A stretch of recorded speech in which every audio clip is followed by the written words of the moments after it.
ఆయన ఉండేది చూస్తే రుద్రభూమిలో, వేసుకునేది చూస్తే బ్రహ్మాండమైనటువంటి పుర్రెల మాల, కొని చేతిలో పట్టుకునేది చూస్తే బ్రహ్మకపాల, తాగేది చూస్తే హాలాహలం, ఒంటి మీద చూస్తే పావులు, కట్టుకునే చర్మం చూస్తే, వస్త్రం చూస్తే రక్తం ఓడుతున్నటువంటి ఏనుగు తోలు, పైన కప్పుకున్నది చూస్తే పులి తోలు. ఇన్ని అవలక్షణాలతో కనపడిన వాడిలా కనపడుతూ కొని ఇటువంటి మూర్తి ఏమిటో ఇంత మంగళకరంగా ఉంటాడండి స్వామి. శంకరుడి దగ్గరికి ఎవరిళ్ళైన పాదాలు పట్టుకోగలరు. బుస్సను పక్క పాములా, ఓ పక్క రక్తం ఓడుతున్న ఏనుగు చర్మమా, ఓ పక్కనేమో 3 కన్నులా, ఓ పక్క చంద్రవంక, పెద్ద జటాజూటమా, ఏమందం ఉందండి శంకరుడికి.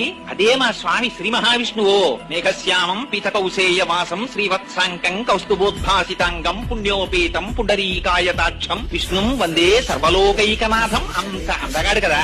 ఏమిటండి శివుడు ఎందుకు ఇలా ఉంటాడు అనుకుందామంటే చిత్రం ఏమిటో తెలుసా అండి. ఆ శంకరుడి అందం చూసి ముచ్చట పడిపోయి పూజ చేసిన వాడు మొట్టమొదటి అసలు శ్రీ మహావిష్ణువు. ఎంత పూజ చేశాడంటే ఆయన సామాన్యమైన పూజ కాదు. కాళహస్తీశ్వర శతకంలో దూర్జటి దిప్పి పొడిచాడు. ఇవన్నీ ఏనుగుతోలు దుప్పటము బువ్వా కాలకూటంబు చేగిన్నే బ్రహ్మకపాలముగ్రమగు భోగే కంఠహారంబు నిన్నీలాగున నుండియుం తెలిసియుం నీపాద మూలంబునం చేర్చం నారాయణుడిట్లు మానసమునం శ్రీకాళహస్తీశ్వర. ఏమిటో స్వామి నువ్వు చూస్తే ఈ ఏనుగుతోలు కప్పుకుని ఈ బ్రహ్మకపాలం పట్టుకుని హలాహలం తాగుతూ ఇలా ఉన్నట్టుంటావు. అంత అంతగాడిగా కనపడే శ్రీ మహావిష్ణువు చూస్తే నీ పాదాల దగ్గర కూర్చుని ఇంత పూజ చేసి నీలో సగభాగాన్ని పొందాడు. పార్వతీదేవి కన్నా కూడా ముందు పరమశివుడిలో ఉన్నటువంటి సగభాగాన్ని పొందినటువంటి వాడు శ్రీమన్నారాయణుడు. అందుకనే హరిహరమూర్తి అని ఒక మూర్తి.